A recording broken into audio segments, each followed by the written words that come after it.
ঢাকা সিলেট মহাসড়ক উন্নয়ন কাজের ধীরগতিতে ভোগান্তি চরমে। রেল ও বিমানের টিকিটেও সিন্ডিকেট। নির্ধারিত সময়ে শেষ হচ্ছে না আশুগঞ্জ আখাউড়া 4 লেনের কাজও। পাবনার খাসচর থেকে আরিচা রুটে ফেরি চালুর উদ্যোগ। ঢাকায় যাতায়াতে নদীপথের দূরত্ব কমবে 12 কিলোমিটার। বিকল্প এ পথ গতি আনবে অর্থনীতিতেও। যদি এই রোডটা হওয়া যায় আমাদের দিক দিয়ে সুবিধা হয়, অল্প খরচে আমরা ঢাকা পৌঁছে দিতে পারি। এখান থেকে হাজার হাজার টন পণ্য আপনার ঢাকার উদ্দেশ্যে রওনা হয়, যেটা কাজিরহাট অথবা যমুনা সেতু দিয়ে যদি যায় অনেক সময় লাগে। পর্যটক হারিয়ে রিসর্ট বিক্রি হিড়িক। সেন্ট মার্টিন দ্বীপে জীবিকা হারিয়েছে শত শত বাসিন্দা। বিকল্প আয়ের ঘোষণার নেই বাস্তবায়ন। কক্সবাজার গিয়ে ক্যামেরাম্যান কেউ অটো চালাচ্ছে, কেউ রিক্সা চালাচ্ছে। বিকল্প আয়ের চিন্তা করার জন্য তারা দ্বীপ ছেড়েছে। 2 মাস রাত্রি যাপন করতে পারবো না, এরকম নানা ধরনের তাল বাহানা আছে। তাহলে এভাবে হলে তো মানুষ এক ধরনের জিম্মি হয়ে গেছে।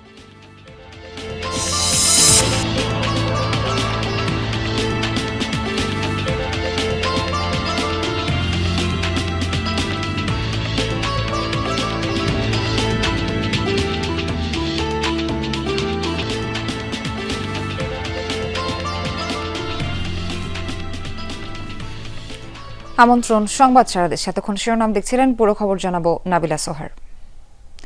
ভেঙে পড়েছে সিলেটের যাতায়াত ব্যবস্থা। সড়ক, রেল কিংবা বিমান সব পথে ভোগান্তি আর সিন্ডিকেটের কবলে যাত্রীরা। এতে একদিকে নষ্ট হচ্ছে মূল্যবান সময়, অন্যদিকে পর্যটক হারানো সহ অর্থনৈতিক খাতেও পড়ছে প্রভাব। সিলেট থেকে আহমদ শাহিনের ছবিতে নাবিল হোসেনের প্রতিবেদন। প্রকৃতিকন্যা সিলেট, যার রূপ লাবণ্য আকৃষ্ট করে সবাইকে। প্রবাসী অধ্যুষিত অঞ্চলটি একদিকে যেমন রেমিটেন্সের পালে হাওয়া দিচ্ছে, অন্যদিকে খনিজ সম্পদ সরবরাহের মাধ্যমে এগিয়ে নিচ্ছে দেশের অর্থনীতি। তবুও যেন যুগ যুগ ধরে বঞ্চিত এ অঞ্চল। বঞ্চনার সবচেয়ে বড় নজির যাতায়াত ব্যবস্থা। দীর্ঘদিন ধরেই সংস্কারহীন সিলেটের রেলপথ। প্রায়শই ঘটছে দুর্ঘটনা। সেই সাথে গত এক যুগেও ঢাকা চট্টগ্রাম রুটে যুগ হয়নি নতুন ট্রেন। তার উপর টিকিট কালোবাজারির দৌরাত্ম্য। সব মিলিয়ে যাত্রীদের কাছে ট্রেনের টিকিট যেন সোনার হরিণ। যদি আমি 20 বার আসি তাহলে হয়তো 2 বার পাওয়া যায় কিংবা 3 বার পাওয়া যাচ্ছে, বাকি সময়গুলো পাওয়া যাচ্ছে না। আমার টিকিট দিতেছে না, বলতেছে যে না টিকিট নাই। কত তারিখের আছে সেটাও বলে না। টিকিট বাড়াতে হলে আপনার ট্রেন বাড়াতে হবে, কিন্তু আমাদের 2012 সালের পরে কালনী ট্রেন উদ্বোধন হওয়ার পরে এখন পর্যন্ত সিলেটবাসী আমরা কোনো ট্রেন এখনো পাই না। সড়কপথের অবস্থা আরও নাজুক। 2021 সালে শুরু হওয়া 6 লেনের ঢাকা সিলেট মহাসড়কের কাজ হয়েছে মাত্র 15%। ধীরগতির এমন সংস্কার কাজে সিলেট থেকে ঢাকা যেতে এখন সময় লাগছে প্রায় 1 দিন। সড়ক ও রেলের এমন দুরবস্থায় যারা বিমানের পথ ধরেন তারাও জিম্মি সিন্ডিকেটের হাতে। যেখানে 4 ঘন্টা আসার কথা, এখানে 8 ঘন্টার সময় লাগছে। মানে এরকম জঘন্য একটা সড়ক যেখানে 30-এর উপর টানতে পারে না গাড়ি। যানজট, রাস্তার কাজ তো খুব স্লো। রাস্তার কাজ ঠিক মতো হচ্ছে না। তুমি দেখলাম 7,000 প্লাস টাকা, 1 ঘন্টা পরে যখন এই টিকিটটা কাটতে গেলাম সেটা হয়ে গেল 13,000 প্লাস, মানে দুজনের টিকিট 26,000। এই বিমানে চলাফেরা এরা চাহিদার উপর ভিত্তি করিয়া এরা এইভাবে জুলুম করতেছে। এসব বঞ্চনা থেকে মুক্ত হতে রাজপথে নামতে শুরু করেছেন সিলেটবাসী। দাবি আদায়ে সিলেট অচলের হুমকি দিচ্ছেন তারা। যদিও ভোগান্তি নিরসনে দ্রুত পদক্ষেপ গ্রহণের আশ্বাস প্রশাসনের। প্রবাসী সিলেটের ভাই বোনরা প্রত্যেকটা এমবেসি ঘেরাও করব এবং এই কর্মসূচি যখন আমরা ঘোষণা দেব সারা বিশ্ব জুড়ে জানবো আমাদের প্রতি যে বৈষম্য। 2022 সালে বন্যার পরে যে সমস্যাগুলো হয়েছে সেই রাস্তাগুলো রিপেয়ার করা হয়নি, যার ফলে ঢাকা সিলেট হাইওয়ে, সিলেট তামাবির হাইওয়ে থেকে শুরু করে উপজেলা পর্যন্ত যতগুলো কানেক্টিভ রাস্তা আছে সবগুলো রাস্তার অবস্থা কিন্তু খুবই খারাপ। কিছু কাজ আন্ডার প্রসেস আছে, চলছে। আমরা আশা করছি খুব শীঘ্রই হয়তো এটাও সমস্যাগুলো সমাধান হবে। এমন ভঙ্গুর যাতায়াত ব্যবস্থায় একদিকে যেমন ভোগান্তিতে পড়েছেন যাত্রীরা, ঠিক তেমনি বিরূপ প্রভাব পড়েছে সিলেটের পর্যটন শিল্প সহ অর্থনৈতিক খাতে। সিলেটবাসীর প্রত্যাশা দ্রুত সময়ের মধ্যেই এমন ভোগান্তি থেকে মুক্তি মিলবে তাদের। নাবিল হোসেন, যমুনা নিউজ, সিলেট। প্রকল্পের কাজ পরিদর্শনে এসে যানজটে নাকাল হয়েছিলেন খোদ সড়ক পরিবহন ও সেতু উপদেষ্টা। কড়া নির্দেশনা দিয়েছিলেন সড়ক ও জনপথ কর্মকর্তাদের সার্বক্ষণিক দায়িত্ব পালনের। এরপর থেকেই অনেকটাই গতি বেড়েছে আশুগঞ্জ নৌবন্দর থেকে আখাউড়া সীমান্ত পর্যন্ত 4 লেন প্রকল্প কাজের। তবে তারপরও নির্ধারিত সময়ে প্রকল্প শেষ করা সম্ভব নয় বলে জানিয়েছেন সংশ্লিষ্টরা। সময় বাড়াতে প্রকল্প কাটছাঁটের পর পরিকল্পনা কমিশনে পাঠানো হয়েছে নতুন প্রস্তাবনা। শুকনো মৌসুমে ধুলাবালি আর বর্ষায় খানাখন্দে জমে হাঁটু পানি। 8 বছর ধরে চলা 4 লেনে উন্নীতকরণ প্রকল্পের জন্য সড়কে যাতায়াতেও ঘন্টার পর ঘন্টা অপেক্ষা করতে হয়েছে যাত্রী চালকদের। চলতি মাসে পরিদর্শনে গিয়ে খোদ সড়ক উপদেষ্টাও নাকাল হয়েছেন যানজটে। ঘণ্টাখানেক গাড়িবহরে আটকে থাকার পর বাধ্য হয়েই মোটরসাইকেলে পৌঁছাতে হয় পরিদর্শন স্থলে। ব্রাহ্মণবাড়িয়ার আশুগঞ্জ নৌবন্দর থেকে আখাউড়া সীমান্ত পর্যন্ত 50.58 কিলোমিটার সড়কটি 4 লেনে উন্নয়নের প্রকল্প হাতে নেওয়া হয় 2017 সালে। বরাদ্দ হয় 5,781 কোটি টাকা। এরপর করোনা মহামারী, বালু সংকট আর সবশেষ রাজনৈতিক পট পরিবর্তনের কারণে কয়েক দফা কাজ পেছায় ভারতীয় ঠিকাদারি প্রতিষ্ঠান এফকনস ইনফ্রাস্ট্রাকচার লিমিটেড। এরপর থেকে ভোগান্তি নিত্যসঙ্গী এই রুটের যাত্রী চালকদের। এখন পর্যন্ত কাজ শেষ হয়েছে কেবল 60%। সবশেষ পরিদর্শনের পর উপদেষ্টার সার্বক্ষণিক দায়িত্ব পালনের কড়া নির্দেশনা ছিল সড়ক ও জনপথের 12 কর্মকর্তার প্রতি। 12 জন এডিশনাল চিফ ইঞ্জিনিয়ার থেকে শুরু করে সুপারিনটেন্ডেন্ট ইঞ্জিনিয়ারকে তাদেরকে বলেছি এইটাই তোমাদের ক্যাম্প অফিস। ঢাকায় ওই যে রোডস অ্যান্ড হাইওয়েজের অফিসে যাওয়া লাগবে না, এখানে থেকে এই সমস্যাটা সমাধান করতে হবে। এরপর বেড়েছে কাজের গতি। প্রাথমিকভাবে সড়কটির খানাখন্দ ভরাট করা হচ্ছে। 12 সদস্যের কমিটির প্রত্যেক সদস্যই আমাদের এই সড়কের বিভিন্ন অংশে কাজ করে যাচ্ছে এবং এই সড়কের আপনারা জানেন সরাইল, আশুগঞ্জ সহ আরও কয়েকটা স্পট রয়েছে যেগুলোতে আসলে যানজট হতো। সেই বিভিন্ন স্পটে আমাদের 12 সদস্যের প্রত্যেক সদস্যই কাজ করে যাচ্ছেন। তবে নির্দিষ্ট সময়ে কাজ শেষ হবে না, শতভাগ সম্পন্ন হতে সময় লাগবে আগামী জুন পর্যন্ত জানালেন সংশ্লিষ্টরা। এছাড়া ধোরখা আখাউড়া স্থলবন্দর পর্যন্ত 4 লেনের কাজও আপাতত প্রকল্প থেকে বাদ দেওয়া হয়েছে। 2027 পর্যন্ত জুনের পর্যন্ত মেয়াদ বৃদ্ধির একটা প্রস্তাব আছে আমাদের নতুন রিভাইজ ডিপিপিতে। ভারতীয় পক্ষের থেকে তো এটা স্থগিত করা হয়েছে। সে বিষয়টা আসলে আন্তর্জাতিক বিষয়। আমার মনে হয় ভবিষ্যতে, খুব নিকট ভবিষ্যতে আমরা সরকারি অর্থায়নে অথবা রোডস অ্যান্ড হাইওয়ে তখন নিজেই রাস্তাটা করে দিতে পারবে। ভারতের 7 সিস্টার থেকে সড়ক পথে পণ্য আনা নেয়া সহজতর করতে আশুগঞ্জ নৌবন্দর থেকে আখাউড়া স্থলবন্দর পর্যন্ত 4 লেন প্রকল্প হাতে নেওয়া হয়। হুমায়ুন রশিদ, যমুনা নিউজ। ব্রাহ্মণবাড়িয়ায় শাশুড়িকে হাতুড়ি দিয়ে পিটিয়ে হত্যার অভিযোগ উঠেছে পুত্রবধূর বিরুদ্ধে।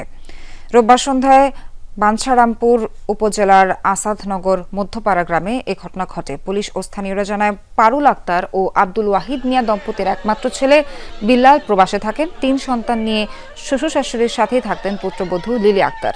তাদের পারিবারিক কলহ লেগেই থাকত। এরই জেরে গতকাল সন্ধ্যায় হাতুড়ি দিয়ে শাশুড়ির মাথায় এলো পাতারি আঘাত করে লিলি। ঘটনাস্থলেই মারা যান পারুল আক্তার। খবর পেয়ে মরদেহ উদ্ধার করে ময়না তদন্তের জন্য ব্রাহ্মণবাড়িয়া সদর হাসপাতালের মর্গে পাঠায় পুলিশ। গ্রেফতার করা হয় লিলি আক্তারকে। প্রাথমিক জিজ্ঞাসাবাদে সে শাশুড়িকে হত্যার কথা স্বীকার করেছে।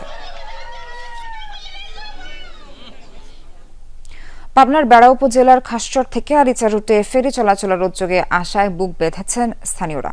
এ পথ চালু হলে পাবনা থেকে ঢাকায় চলাচল যেমন সহজ হবে, তেমনি বাড়বে আর্থিক সমৃদ্ধিও। দেরিতে হলেও সরকারের নেয়া এই সিদ্ধান্তে স্বস্তিতে জেলাবাসী।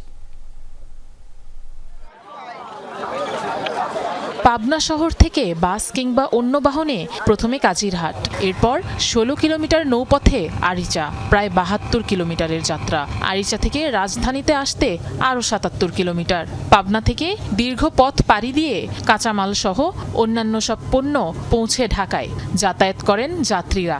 এত সময় ধরে যাতায়াতের ধকল, নষ্ট হয় কাঁচামাল, সাথে যুক্ত হয় বাড়তি খরচ। কাজিরহাটে যারা ফেরিতে যাইতে পারেন না, অনেক জাম, সেতু ঘুরে গেলে আমাদের অনেক টাকা গাড়ি ভাড়া বৃদ্ধি লাগে। যদি এই রোডটা হওয়া যায় আমাদের দিক দিয়ে সুবিধা হয়, অল্প খরচে আমরা ঢাকা পৌঁছাতে পারি। কাজিরহাট থেকে আরিচা গেলে আমাদের অনেক টাইম লাগে, 2 ঘন্টা, 2.5 ঘন্টা, 2.5 ঘন্টা লাগে। তবে বেড়া উপজেলার খাসচর থেকে আরিচা রুটে ফেরি চলাচলের উদ্যোগ ভোগান্তি অবসানের আশা জাগিয়েছে পাবনাবাসীর বুকে।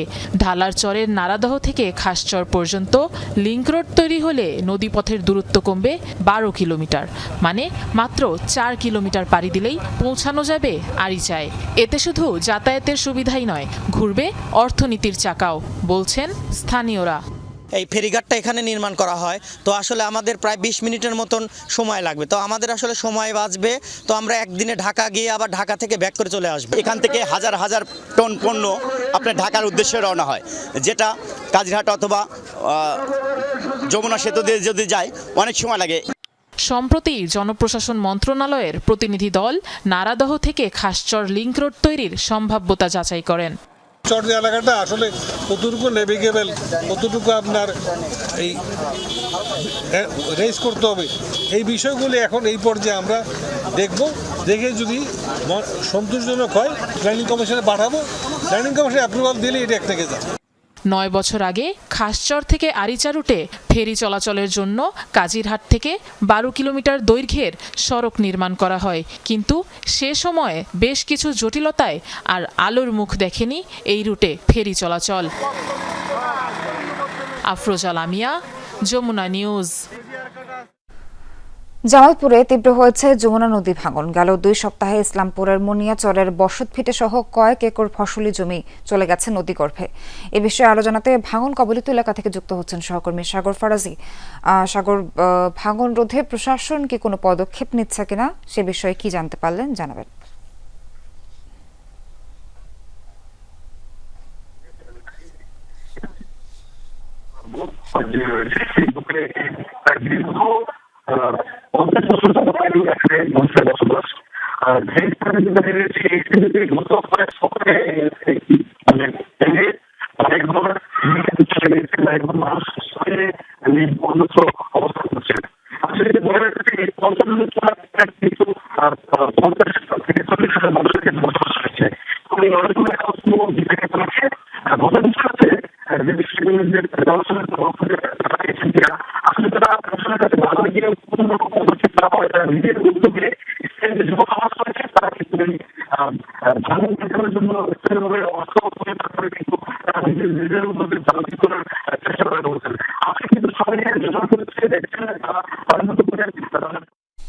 সাগর, আপনি বিস্তারিত জানাচ্ছিলেন, কিন্তু যান্ত্রিক ত্রুটির কারণে আমাদের সংযুক্তি বিচ্ছিন্ন হয়েছে, এই জন্য আমরা দুঃখিত।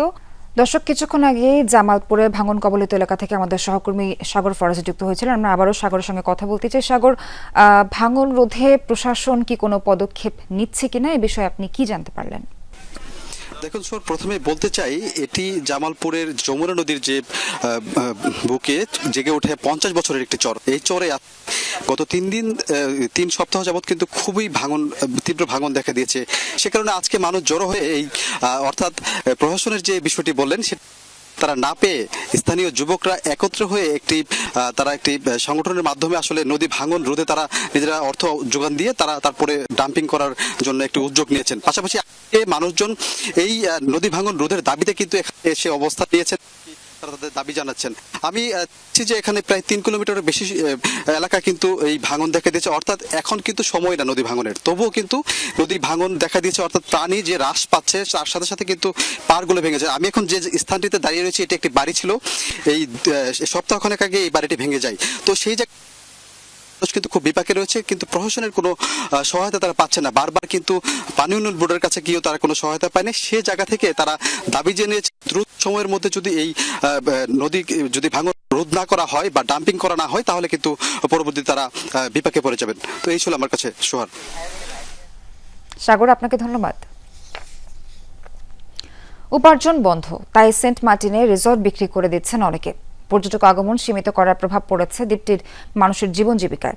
চলছে না সংসার, বিকল্প আয়ের ব্যবস্থা করার ঘোষণা বাস্তবায়ন না হয় সংকটে পড়েছেন তারা। এই অবস্থায় আসন্ন মৌসুমে পর্যটক আগমনে অনুমতির আশায় আছে ব্যবসায়ীরা। কক্সবাজার থেকে সহকর্মী এহসান আল কুতুবের পাঠানো রিপোর্টে বিস্তারিত। যে সেন্ট মার্টিন ভ্রমণ পিপাসুদের ভ্রমণের তৃষ্ণা মেটায়, সে সেন্ট মার্টিনের বাসিন্দারাই এখন অভাব অনটনে ছাড়তে চাইছে দ্বীপ। গত বছর থেকে সেন্ট মার্টিনে পর্যটক আগমন সীমিত করায় আয় উপার্জনের রিসোর্ট এখন তাদের গলার কাটা।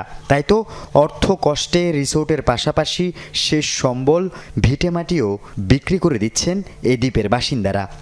আমার বাচ্চাদেরকে লেখাপড়ার স্বার্থে এবং আমাকে বাঁচার স্বার্থে, সাংসারিক জীবন মোটামুটি বাঁচার স্বার্থে আমাদেরকে এটা বাধ্য হয়ে করতে হয়েছে। এখানে আমার যাই আছে তাই বিক্রি করে বাইরে গিয়ে ব্যবসা বাণিজ্য হলে তো করা যাবে, এখানে বসে থাকলে তো কোনো কিছু করা যাবে না। সেন্ট মার্টিনের বেশিরভাগ বাসিন্দাদের জীবন জীবিকা পর্যটন নির্ভর। দ্বীপের পরিবেশ প্রতিবেশ রক্ষায় সরকার পর্যটক আগমন সীমিত করায় সংকটে পড়েন সবাই। কেউ রিসোর্ট, কেউ স্বর্ণ বিক্রি করে সংসার চালাচ্ছেন, অনেকে কাজের সন্ধানে দ্বীপ ছেড়েছেন। অর্থনৈতিক ও মানবিক সংকটে দ্বীপবাসীর জন্য বিকল্প আয়ের ব্যবস্থা ঘোষণার বাস্তবায়ন হয়নি 1 বছরেও। টেকনাফ কক্সবাজার গিয়ে ক্যামেরাম্যান কেউ অটো চালাচ্ছে, কেউ রিক্সা চালাচ্ছে, বিকল্প আয়ের চিন্তা করার জন্য তারা দ্বীপ ছেড়েছে। 8-9 ঘন্টা জার্নি করে এখানে পর্যটকরা আসবে, এসে যদি তারা একটি রাত থাকতে না পারে, এমনি হুট করে আবার যদি চলে যেতে হয়, তাহলে আধা ঘন্টা 1 ঘন্টার জন্য এরা এখানে আসবে না। দ্বীপের কিছু মানুষের জীবিকা মাছ ধরা, কিন্তু বৈরী আবহাওয়া সহ নানা কারণে তাও অনিয়মিত। কষ্টে আছেন তারাও। এবছর একটু বেশি খারাপ ছিল আবহাওয়াটা, তারপরে আবার 65 দিন একবার বন্ধ, 22 দিন আরেকবার বন্ধ। সেক্ষেত্রে ওটাতেও সেভাবে আশানুরূপ কোনো আয়ের উচ্চটা হয়নি। 2 মাস রাত্রি যাপন করতে পারবো না, এরকম নানা ধরনের তাল বাহানা চলে। তাহলে এভাবে হলে তো মানুষ এক ধরনের জিম্মি হয়ে গেছে। এই পরিস্থিতিতে আগামী নভেম্বর থেকে ফেব্রুয়ারি পর্যন্ত 4 মাস সেন্ট মার্টিনে পর্যটকদের রাত্রি যাপনের অনুমতির আশায় আছেন স্থানীয় পর্যটন ব্যবসায়ীরা। আমরা দ্বীপবাসীর পক্ষ থেকে অনুরোধ করব, বিষয়গুলো সুবিবেচনার সহিত এ দ্বীপের মানুষের রুজি রুটি ইনকামের যে পথ, এই পথগুলো সুগম করে দেবেন। সম্প্রতি ঢাকায় এক অনুষ্ঠানেও এ ব্যাপারে ইতিবাচক সিদ্ধান্তের আভাস দেন বন ও পরিবেশ উপদেষ্টা। সেন্ট মার্টিন কখনো বন্ধ না। যেই 4টা মাস সেন্ট মার্টিনে পর্যটন চলে, সেই 4টা মাসে আমরা কিছু নিয়ন্ত্রণ দিয়েছি পর্যটনের উপরে। আল আমিন শিকদার, যমুনা নিউজ। আজ উদযাপিত হচ্ছে সনাতন ধর্মাবলম্বীদের ধর্মীয় উৎসব কালী পূজা বা শ্যামা পূজা। দুর্গা ও কালী পূজার মধ্যে বিশেষ পার্থক্য হলো দুর্গা অন্নদাত্রী উর্বরা শক্তির দেবী আর কালী ঘূর্ণি প্রলয়ের দেবী। বলা হয়ে থাকে কালী দুর্গার ললাট থেকে উৎপন্না, অর্থাৎ ললাটের সংকোচনেই ক্রোধভাবে প্রকাশিত হয় বলে কালী সদা প্রধান্বিত। বাস্তবিক কালী দুর্গারই রূপান্তর বিশেষ। শাস্ত্রমতে দেবী কালীর 11টি রূপের আলাদা আলাদা মাহাত্ম্য রয়েছে। কালী পূজার এই আরাধনাকে শ্যামা পূজা বা মহানিশি পূজাও বলা হয়। পূজা উপলক্ষে মন্দিরগুলো সাজানো হয়েছে বর্ণিল সাজে। প্রশাসনের পক্ষ থেকেও নেওয়া হয়েছে বাড়তি নিরাপত্তা ব্যবস্থা। কালী পূজাতে গৃহে বা মণ্ডপে মৃন্ময়ী প্রতিমা নির্মাণ করে পূজা করা হয়। লোকবিশ্বাস অনুযায়ী কালী শ্মশানের অধিষ্ঠাত্রী দেবী, তাই বিভিন্ন অঞ্চলে শ্মশানে মহাধুমধাম সহ শ্মশান কালী পূজা অনুষ্ঠিত হয়।